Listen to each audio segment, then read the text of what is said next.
Welcome to the Celiac Diaries podcast. I'm your host, Lucia Cordero, and this is where we get real about life with celiac disease. Each week, I'll share practical gluten-free tips, wellness hacks, and honest conversations about the emotional side of living with an autoimmune condition. Think of this as your weekly mix of support, relatability, and inspiration to help you not just survive, but thrive with celiac. Before we dive in, just a quick reminder, I'm not a medical professional. Everything I share is based on my own experience living with celiac disease. This podcast is not medical advice, so please always consult your doctor about your own health.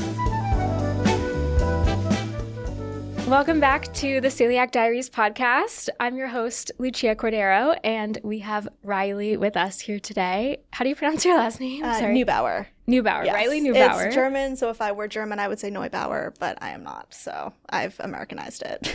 Gotcha. Okay.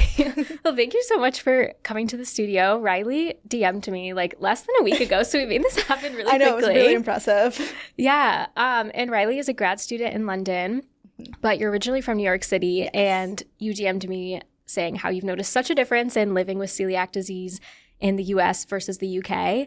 And we've talked about this a little bit vaguely on different episodes with various guests on the podcast. So it's something that I've been interested in. And then whenever I got that DM from you, I was like, oh my gosh, this is going to be such a great episode. I have to have you on ASAP before you go back to London for school. So I'm so excited that you're here. No, thank you for having me. This is incredible. Yeah. Yeah. So you have celiac disease. I do. You were diagnosed at 12. Yes. Okay. And you're 22 now. I am. So it's been a decade, which is crazy. I know, right? That is so wild. So how did you get diagnosed when you were 12? I wasn't growing or gaining weight. And so my doctor tested me for like everything that could possibly be wrong, essentially. And we found out it was celiac. And I have two younger sisters. And so the middle one she has the gene, but she hasn't developed it. And then the youngest one, her name is Piper, she also has celiac. And so our whole house is gluten-free. Everyone in my family is so like kind and easy about it, which is really nice. It made life so much easier. But I would say it was really, really stressful when I was 12. And I was told like, you can't eat gluten anymore. And my immediate reaction was, my life is over. Because I was a 12-year-old girl. I know, it's just so overwhelming. Yes. It's like hard to digest that. Yeah. So your parents also are gluten-free? So they eat gluten-free like when we're at home and like when we're out, just so that it's easier, which I'm so grateful for. Yeah, that's amazing. But no, my mom has the gene but hasn't developed it. So the same as my middle sister, and my dad is just normal. Okay, interesting. So what is the like guidelines if you know for someone that has the gene but hasn't developed it yet? Like do they go every few years to get tested just in case, or are they just like kind of on the lookout for symptoms? I think it's a little bit of both. I'm not sure. I should honestly ask them. But I know that it's some type of blood test that they do like semi-regularly just to check. But I know that there's been research recently about like what triggers the gene to activate. I'm not a scientist. I don't totally know. But it's been interesting to me because I'm surprised almost that they haven't developed it. I know that sounds really crazy, but if like my sister and I have it, I'm surprised that the rest of the family hasn't like been triggered in some way. I know, it's so interesting because it could be triggered by so many things, like I know. a virus or like stress. Yeah. It really is so fascinating. I feel like I've been trying to do more research on that because like I'm not having kids anytime soon. I'm like single, but like but it's interesting to know, to think about like the future. Like, okay, like am I going to pass this gene on? Like, how does that work? I haven't even gotten that far yet. Well, you're still in grad school, so like you're good. But still. But yeah, okay, so in today's episode, we're going to get into everything about your journey from moving from New York to London.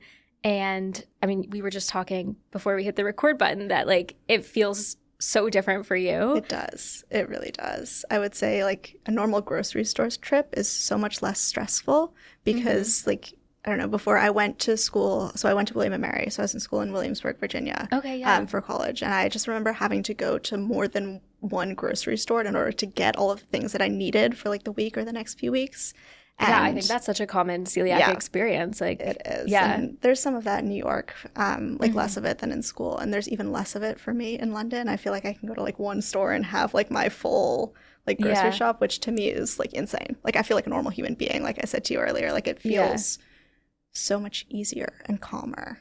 Yeah, I love that. What's the one store in London that you go to? Usually I go to Waitrose because it's the closest to my apartment. But honestly, like any grocery store you go into has so many options. And it's kind of overwhelming because there's like new things for me to choose from. And so I always like pick like a new dessert each week to try. And it's just fun. Yeah. It's just a lot of fun and so different than I've experienced here. Yeah, that's awesome. I haven't heard of Waitrose, but I've never been to London, as I was telling you. But maybe this episode will influence me to do a trip or an extended stay. Who knows? There you go. Okay, so let's do our little segments. First up, we have Gluten-Free Fave of the Week.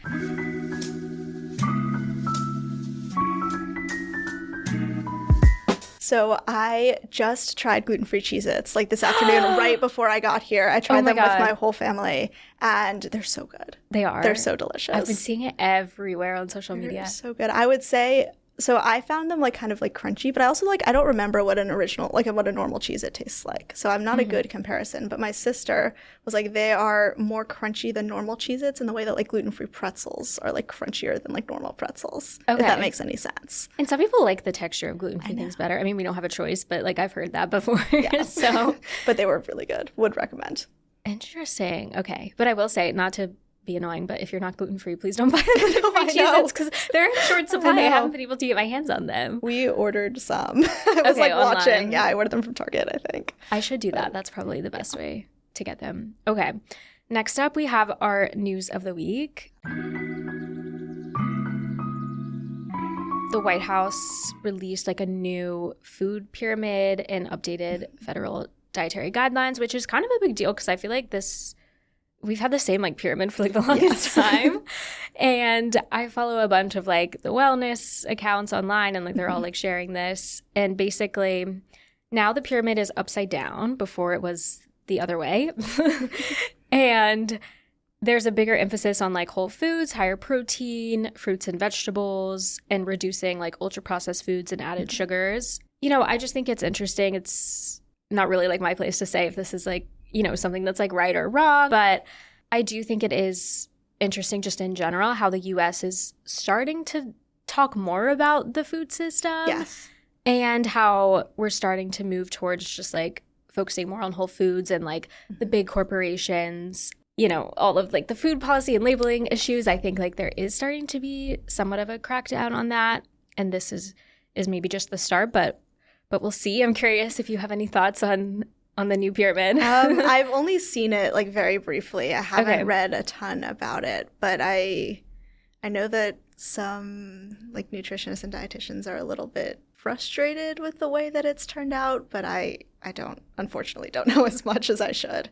I know. Yeah. Well, I think there is a big controversy about the red meat aspect of things. Might be, yeah. I know that's a big controversy that I've seen, which again, like I'm not an expert. I don't know what to speak on that. I think everyone, at the end of the day, like with these sort of things, like there's like bread on the pyramid. Obviously, we're not going to eat bread. So like everyone has to do what's best for themselves and take things with a grain of salt. I agree with that. Another thing that I saw was like they didn't have like an alcohol drink like limitation recommendation that people were concerned about. So it's just interesting food for thought, literally. Yeah. And that is what is happening in the U.S. right now.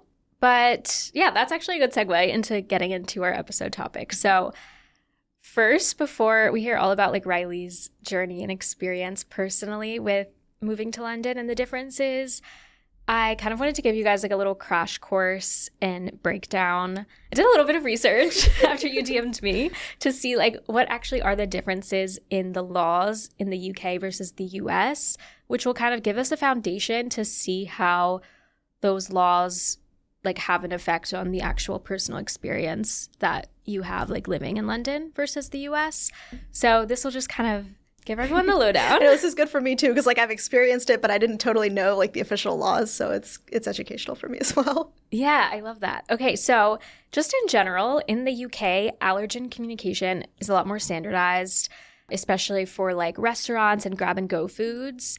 In the US, packaged food like gluten-free labeling is somewhat clear, but it's a bit inconsistent. I think I just shared recently on the podcast that there was like an allergen label law that's going to be in effect in December 2026 in New York that requires like the 6 or 9 major allergens to be listed on prepackaged foods. Which is so exciting. And I think it's about time, honestly. So exciting. But one of the big differences also that I saw in like the UK versus the US is that in the US, gluten isn't really considered one of the top major allergens, which kind of makes it confusing for celiacs because we're just kind of looking for wheat, but there's still that unknown of like, okay, there could be barley or malt in this and that it's not really distinguished. Yes. And I feel like there's also a lot of like gluten removed wheat products that are starting to pop up, which makes it like so much more confusing.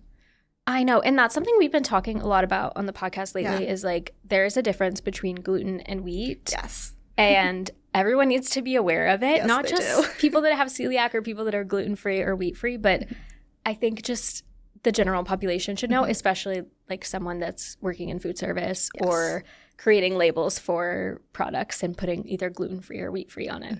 I think that's really important. And I think, you know, potentially policies like this just make it more enforced that people know what it is and are adhering to the labeling requirements, which is interesting. So yeah, another law that I saw that they have in the UK that does not exist in the US is Natasha's law.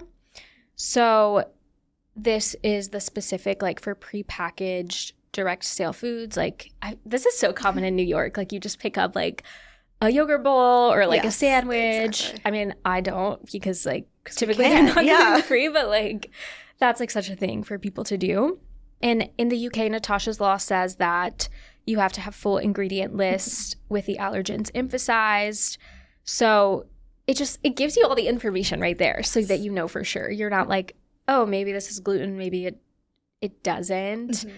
I think honestly, it would even be a better experience being celiac if like everything was like very clearly labeled in a prepackaged section that it had gluten in it. Right, because then you don't have the like, what if I could maybe eat in this one specific like place like this one time? Like exactly, yeah. Like I'd rather just know with 100% confidence that something is not gluten-free rather than be like second guessing and like Googling it and being like, maybe, or like, is it worth the risk, really? Yeah, or like having to talk to like someone at the store, which I mean, like, I'm not trying to say it's like annoying to have to talk to someone at the store, but like when it's every single time you go to the store, it's like, okay. Like, it's draining. It's really draining. And oftentimes people don't totally know, which is not their fault, but like nobody really like has answers for you most of the time, or like at least in my experience here. Exactly. And I feel like whenever you're going somewhere, like I was skiing over the break and I was at this little like mountain lodge thing like on the top of the mountain for like a break to get food, and those are notoriously like not very good. You can never eat anything. Yeah, but they like randomly had gluten-free labels on the menus of like some of the places. It was kind of like a food court. It's awesome. But they did not make sense. Like there was a Caesar salad with croutons and it said gluten-free, and I was like, I don't know about that.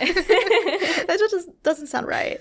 Exactly. So then I like asked for the manager and like talked to them, and it was like this whole like 15-minute thing, and then they went back and then asked the kitchen, and I was like, okay, if they just like had this laid out and it was like, I guess like legally required for them to like have this laid out and have the information ready, it would have made everyone's life so much easier. Yes. Not just mine, but like theirs. They wouldn't have to take the 15 minutes to like figure it out.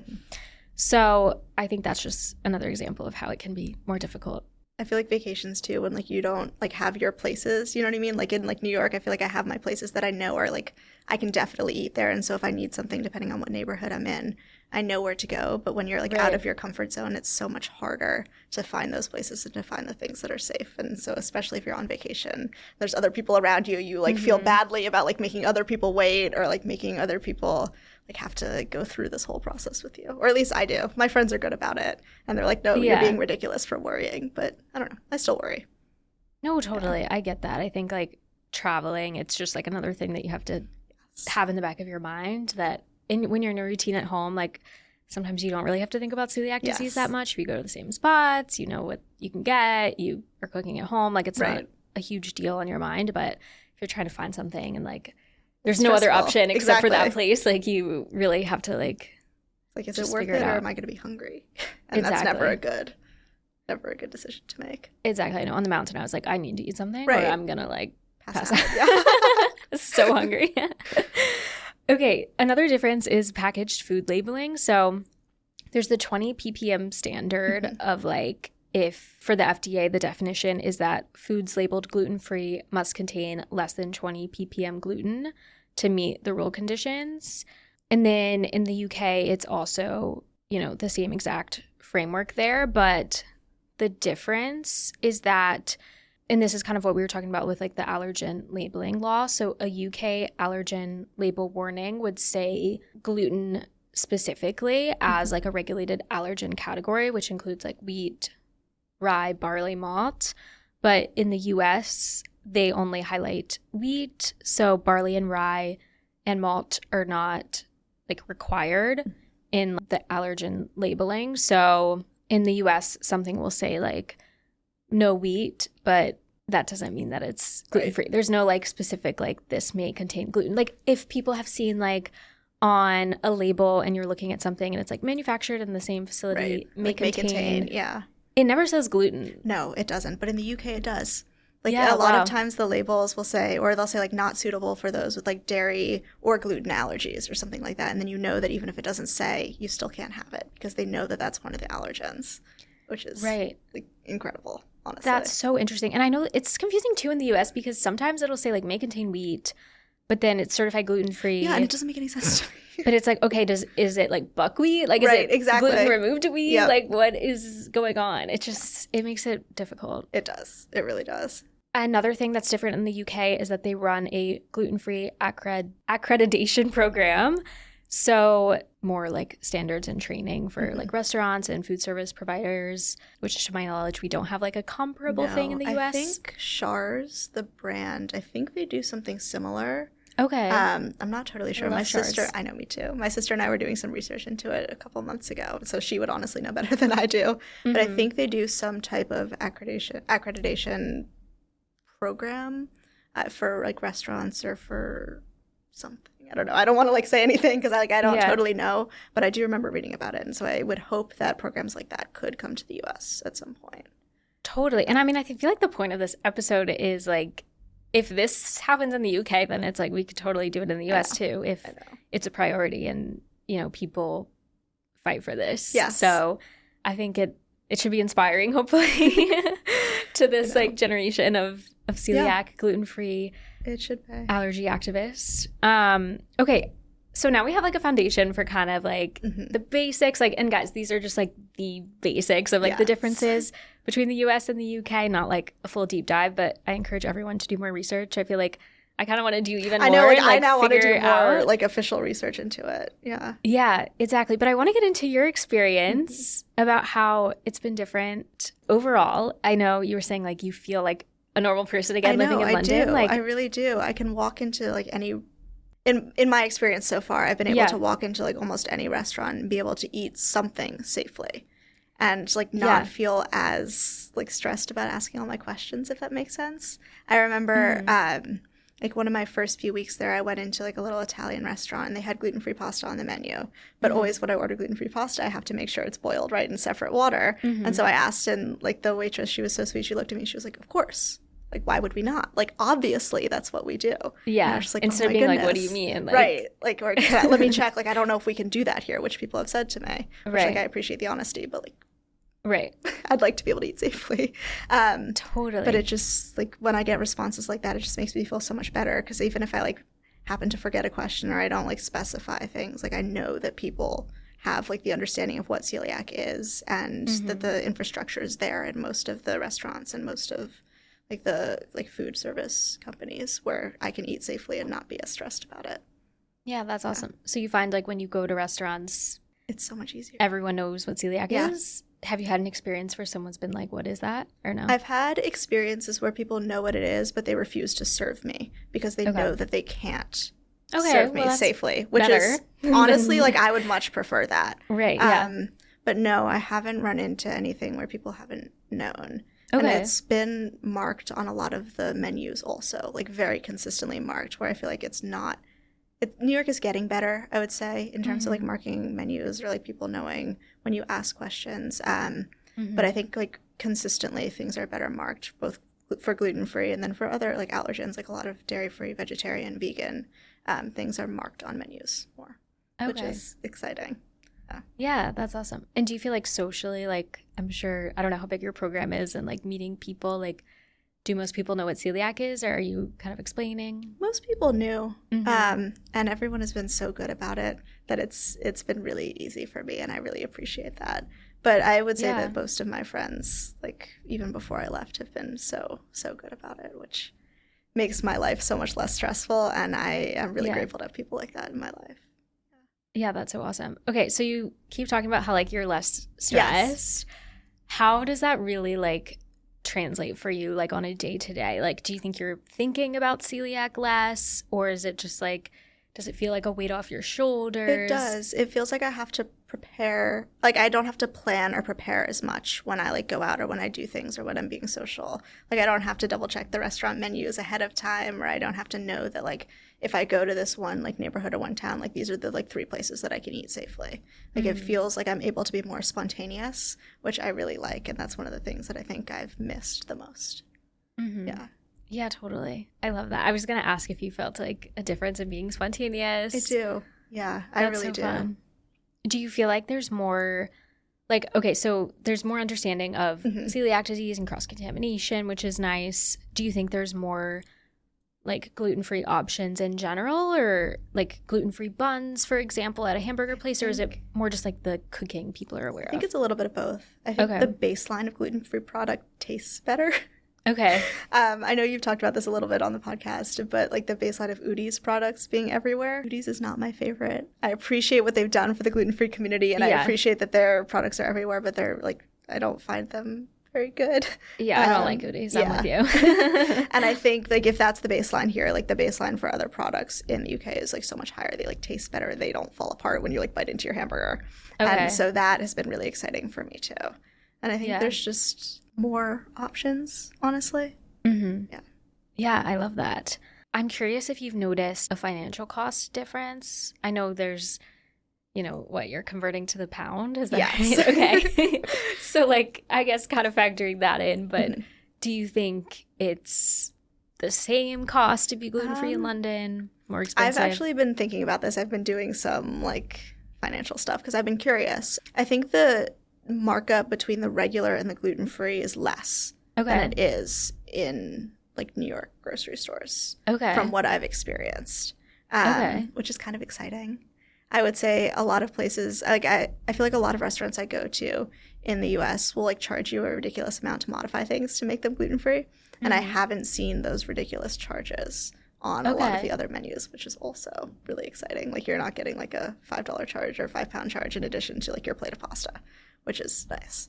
Yeah. Totally. I love that. That's like one of my pet peeves. I feel like sometimes I'll go to a restaurant and they don't have a gluten-free bun, but they have a lettuce wrap, and it's $3 extra Are you serious? to get a lettuce wrap.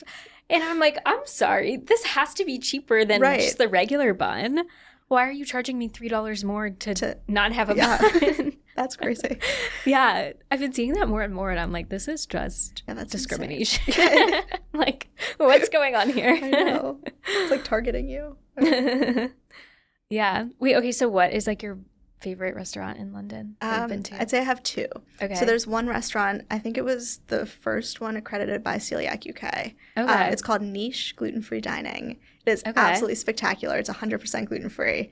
And every time like someone comes into London to visit me, like that's where we have to go, because I'm like, this is so delicious. You're absolutely gonna love it. Yeah. And they have like everything. They have like a proper Sunday roast lunch, which is really exciting, which isn't something I've really been able to try. There are a couple pubs that do it. It's like the British equivalent of a Thanksgiving dinner. Is kind of what people have told me. I'm sorry, British people, if I'm getting that wrong. But they, like a lot of the components of it aren't like naturally gluten-free. And so when I moved, everyone was like, this is what you have to try. Like, this is British culture. Like, you need to experience this. And so I got to experience it at that restaurant. And then the other one is a bakery. It's called Manadoo.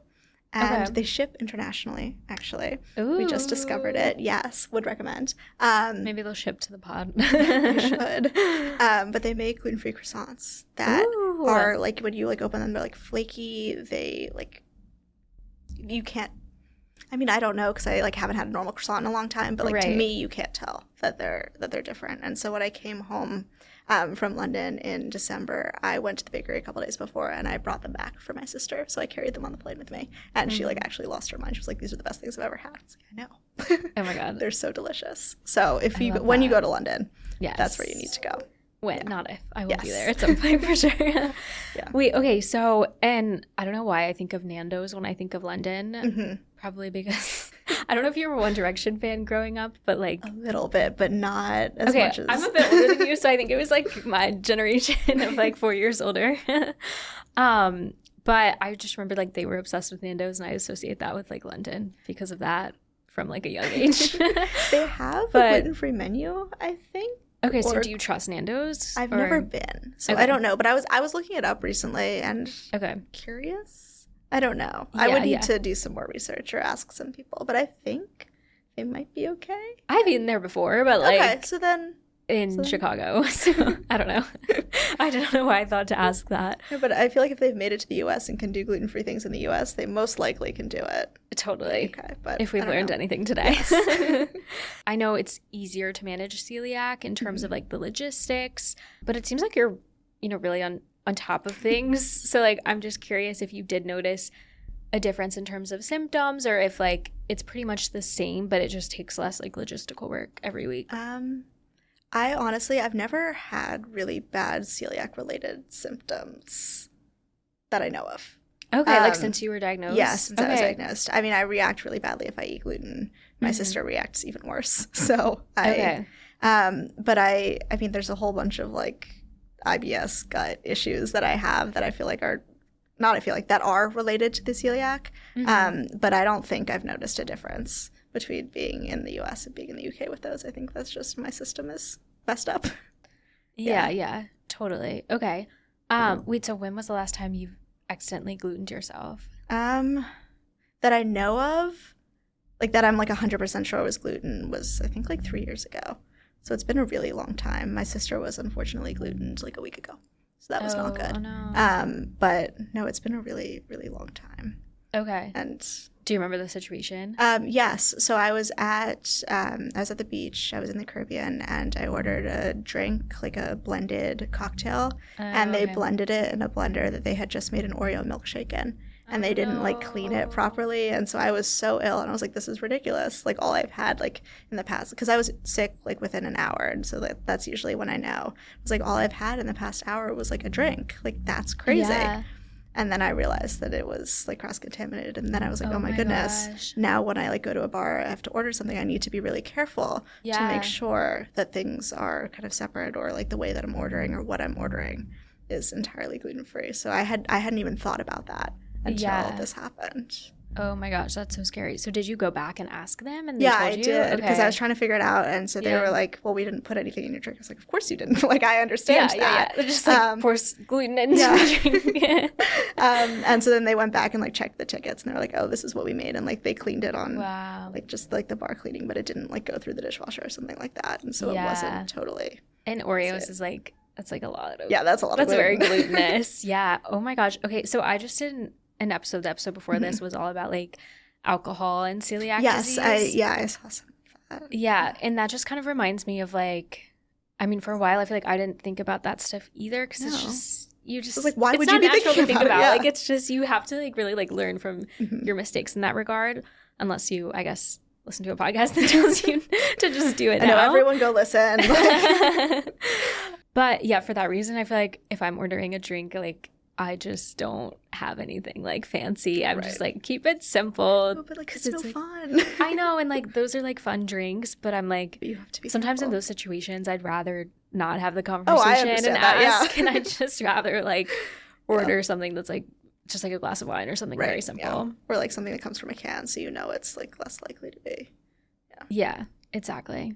So okay, so your youngest sister has celiac. So you're the oldest in your family. Okay. And you were diagnosed first? I was diagnosed first, and then they tested the whole rest of my family. Yeah. And we think that my great-grandmother also had celiac, because she was like very small. She always had like really bad like stomach issues and things like that. And so my mom and I have talked about it. We were like, that actually sounds right, because it's like if you follow like genetics, like that's on my mom's side. So Totally. I always think about that too. I'm like, who in my family had it before me? So I got diagnosed at 11, so like similar age to you. And everyone else in my family got tested and no one else had it. Really? In my immediate family, yeah. Oh my gosh. I have 2 older brothers and then like my 2 parents. And no one has the gene or like might develop it? Okay, see, that's the thing like I don't know about. I think they just did the blood test. Okay. So I don't know if they got tested for the gene. How do you know how that process works or no? Don't know. I think I was too young and too blinded by the fact that my entire life was ending. Yeah, exactly. Yeah. Wait, so how was that transition from like going from, oh my gosh, like my life is ending to now like you're talking about it on a podcast, like you have such a great attitude about it seems. Thank you. It was tricky. It was really tricky. I think one of the best things, and this was my mom's idea, so like all props to her. We went to the grocery store and we bought like almost all of the gluten-free products that we could find, essentially. Like we started in different categories and depending on the day. We had a huge list on the fridge and it was yummy and yucky. And we would write the brands down that were good and we would write the brands down that we were like, we never need to try this again. Because there's so many gluten-free products out there and some of them are not the best. So bad. I remember having some in middle school and being like, this is awful. Like the Glutino brand, I hated. So my sister's obsessed with their knockoff Oreos. Okay, like their I haven't tried cookies. those. They're good. They're really good. She's onto something with that. Okay. But like the rest of their stuff, again, it's easy to access, so I appreciate that, but it isn't the best, in my opinion. Yeah. But we just ran through and we were trying so many things because I think my worst nightmare was I would never be able to find something that tasted good again. Mm-hmm. And after like trying the first few gluten-free things, I was like, oh my God, like it all falls apart and it has no flavor. Yeah. And so like the more we tried things, the more I realized that like, okay, this was going to be all right. Like I was going to get to kind of feel normal again. Yeah. And then kind of very soon after that, I went to the restaurant Senza Gluten, which is here. You've been. I have been, yeah. And they had just opened, I think, recently when I was diagnosed. Okay. And it's like an entirely gluten-free Italian restaurant. Mm-hmm. I sat down, I could order anything off the menu. There was bread, and I was like, okay, I can be normal. Like there are places where like it is so crazy going to an 100% gluten-free restaurant that's celiac safe and just not having to think about it. It's so fun. I always feel like I get overwhelmed by the options on the menu because I never have choices like that. I'm like, I need a second. No, I know. Same. I feel like I'm very used to like specific meals because those are what tends to be gluten-free. Yes. I'm like, okay, I'm going to get like a plain fish or a plain meat and like broccoli. Yeah, and like a salad and a potato maybe. It's just, Exactly. So when there's everything, I'm like, ravioli, what do you mean? The best is when they have desserts that you can eat. I know, That's always what gets me. I'm like, oh my gosh. That is so fun. Because if someone asks me like what my favorite food is, like my answer is chocolate or like dessert. So that's always what I look for. Wait, what is like the go-to dessert in London? Are they famous for something or not really? I don't know. Okay. I don't know. But I found really good gluten-free donuts in London. Oh, yeah. That it's exciting. Where are those at? It's called Borough 22. They're in Selfridges, which is the department store, and they kind of pop up other places, but they're so delicious. Okay. I went right before I left, and they had a special, like, peppermint stick one. I was like, oh, my God. This is, like, the best thing ever. Yeah. I love that. Okay, so you went to high school in New York City? Yes, I did. I did. Okay. And how was celiac disease during high school? I would say it was tricky but manageable. I went to the same school, kindergarten through 12th grade. Okay. And I was having some reactions from the food in the cafeteria. And because everyone ate the school lunch. And so they were so careful, but it was just when I had been diagnosed. They wouldn't let anyone bring their lunches? Yeah, you weren't able to bring your lunch. And interesting. And I was reacting and like they were careful, but I was too sensitive at that point. So I started to bring my own food. Mm-hmm. So like that was a little weird for me. Like no one around me cared, but like I cared, if that makes any sense. Yeah, like you're the one person bringing your own food. Yeah, like I felt weird. I was like, I don't know, 13 years old. And I was like, I'm carrying a lunchbox to school. Like, no, I totally get that, yeah. But I would say it was pretty easy. Mm-hmm. I think the lunch thing was probably the biggest one that like I noticed or that I remember. Yeah, totally. And then how was the transition from high school to college? That was tricky. Okay. That was really tricky. Like eating in the dining halls in college was really hard for me. I just remember my freshman year, I went to one of the dining halls and they had like a Mediterranean station, and so I got falafel because it was labeled gluten-free. I was like, this is great. It's not fried, it's baked, and there's not like flour in it. I asked all my questions because I was scared even though the labels were there, and so I ate it, and I like felt a little weird afterwards, but I wasn't gonna worry about it. I just chalked that up to like me always feeling weird when I eat. And then I went back like the next day, and that same station, the same food had gluten in the in the label, and I was like, excuse me. Like someone maybe just like mixed up the labels, or like, I was like, I ate this yesterday. I don't know what's happening. And so like I emailed the school and I emailed the dietitian, and like, okay, that's smart. They changed things, but it was really stressful, and it made it like hard for me to trust the labels, if that makes sense. And so then after my freshman year, I moved into apartments on campus and mostly cooked for myself. Okay. And so like if I went to the dining hall with friends, I would like bring my food, which was like a little weird, but none of my friends cared. So like again, like I cared more than the people around me. Exactly. But it's one of those things, like that's always how it's gonna be with anything, but like no one else really cares, but it's like, I don't know, you're the main character for all in your life. And it feels like a big deal, so I get that. No, college was hard. I would say. College was hard for me too with gluten. I feel like, so I chose my dorm freshman year because it was supposed to be like the most like so I went to Northwestern, and we had like dining halls in specific dorm rooms. So I chose my dorm room because like that dining hall was supposed to be the best for gluten-free. That's smart, Yeah, but then like I go there because it's like the one that has like one little like healthy aisle versus just like fried chicken. Yeah, I know. So I just remember it was like a year of eating like plain white rice and like baked chicken, and it was so bland and so disgusting. And I was like going from like in high school, like my mom was making me like home cooked meals every night that were like had some flavor to them, and they were like, different, yummy. and you had variety. And I just went to having like plain white rice and chicken for like it's been so hard year. And I just remember, I don't know, it's so funny because in the moment I didn't think about it that much. I just kind of in the back of my mind was like, oh, like this doesn't taste good, like I'm looking forward to eating ever, like this is not fun.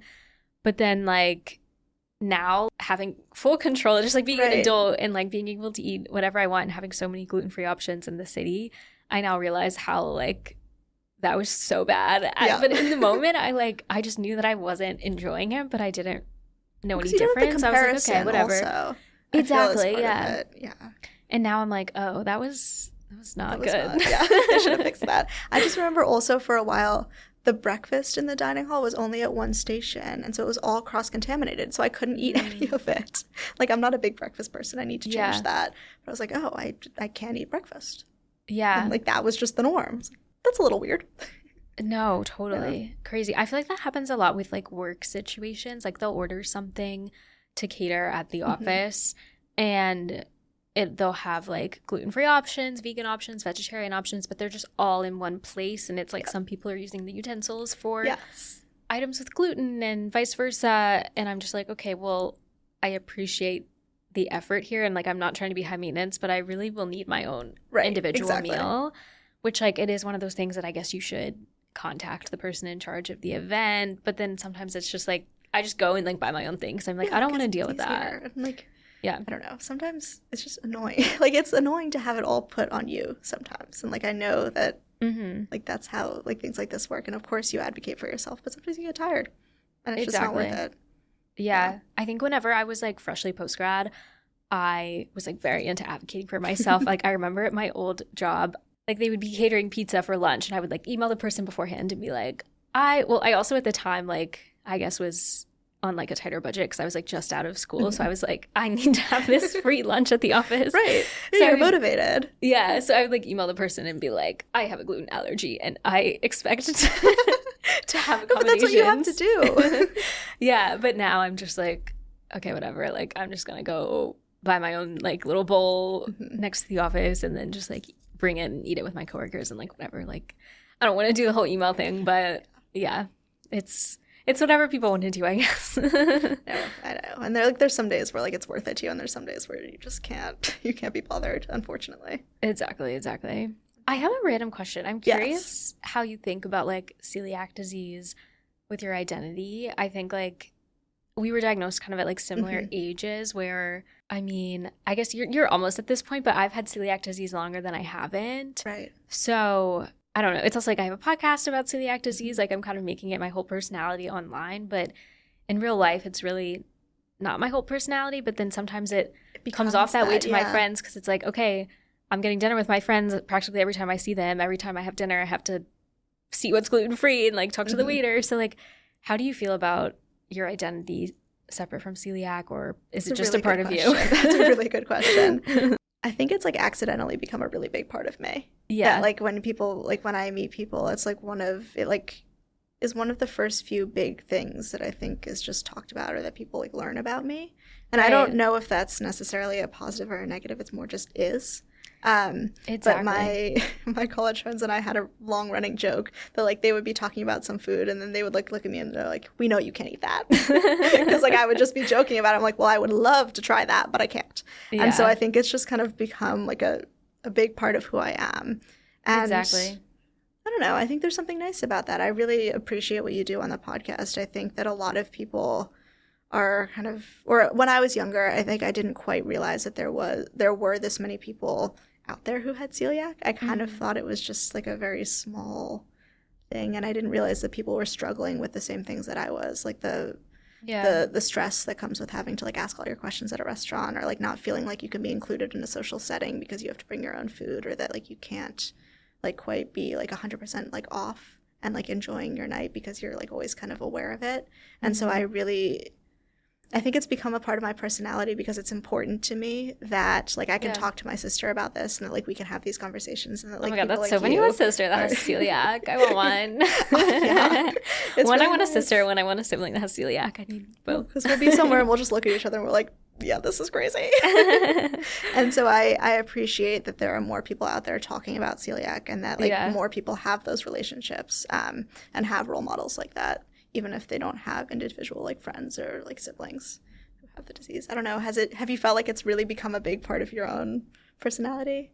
Kind of aside, like putting the podcast and everything aside, like when you like make friends or when you like meet new people even? Yeah, totally. Well, I feel like in high school I never talked about it. Like none of my friends really knew that I was gluten-free. Oh, interesting. I mean, I guess it came up eventually, but it was never like the first thing. But I also think like in high school it's different. Like you bring your own lunch. Like everyone brings their own lunch. It's not, well, I guess not at your high school, but at mine. But like the standard is, Yeah, so it wasn't anything then. But then when I started meeting new people in college, I realized that like it was becoming my personality, because it would come up so naturally, so quickly in college, just because it's a different environment. And then now I think like with coworkers, it doesn't come up as quickly, so it feels like a little less until there's like a thing. Like I think all my coworkers at this point know, but I've been in my company now for 2 years. Right. So of course. Yeah, you'd hope that they would know something about you. Yeah. Yeah. But yeah, I do feel like whenever I meet new people in New York, it's like, it's always one of the first things that they'll learn about me, just because it comes up so naturally. I know. It's not like I'm trying to like make everyone know that I have celiac, but it just happens. Yeah, it comes up because, I mean, usually people are like eating together and or someone will be like, can I buy you a drink? Like, do you want a beer? And I'm like, no. No, I do not want that. Right. Like, and just, Yeah, exactly. So yeah, I feel like I don't think of it as a part of my personality, but sometimes I'm like, oh, this is like probably the first thing that a lot of people think of when they think of me, which is interesting. But yeah, it shouldn't be positive or negative. If anything, it should be a positive. No, it definitely is. But it just is. Like, this is who we are, so. Now I kind of want to go ask my friends if like that was like one of the first things they knew about me or not. I'm curious. Or when they think about me, is that what they think of? I know a lot of my friends, like, they'll think about me and they're like, oh yeah, the one who's like obsessed with history. And that's fine. Yeah. But I wonder like where celiac kind of falls on that. I know. Well, it's funny. I don't know if you've ever done like a week-long camp or something. I used to go to sleepaway camp. Okay, yeah. I feel like when I would do that, in that environment, like being gluten-free comes up more, because like typically you have to go to like a separate station and whatever. Yeah. And like at the end of the like week, I feel like it would be so common for people to like fill out different like questionnaires about you, if you know what I'm talking about. Where it's like, oh, like we love Lucia because she's like nice and whatever. And then they list all these qualities that like they think of when they think of you. And it's like people would always put like gluten-free online. Because that's like what you're known for. You're known as like the gluten-free person. Yes. Well, I also at my camp we used to be able to like bring some snacks with us. So all my friends would be like, "Oh my god, can we get one of your like special cookies or like can we get one of your like granola bars?" I'm like, "Yes, like I'm special because I'm gluten-free." And like that made me feel kind of good. I don't know. I was like, usually it's like such a negative to like have to like go deal with all like the gluten stuff. I was like, "Oh, but like I get my special treats. Like this is exciting." I know. Well, sometimes it is such a positive in that way because, like, what I was saying, like, at a work example, Right. like, if you do get to just, like, order your own dedicated thing sometimes when everything else is catered, it is kind of nice and you feel special. Right. So, yeah, totally. No, it's fun. Exactly. Well, we got to make it fun. Exactly. Yeah, we have to choose for it to be fun. Exactly. Yeah. Celiac is fun, guys. Okay, this was such a fun conversation. Not to say fun again, but I want to end with some rapid fire. Yes. So, okay, if your answer is Senza Gluten, that's okay. I was going to say you can't say this, but you can. Your best gluten-free restaurant in New York City? Restaurant would definitely be Senza Gluten. Okay. But bakery would probably be By the Way Bakery.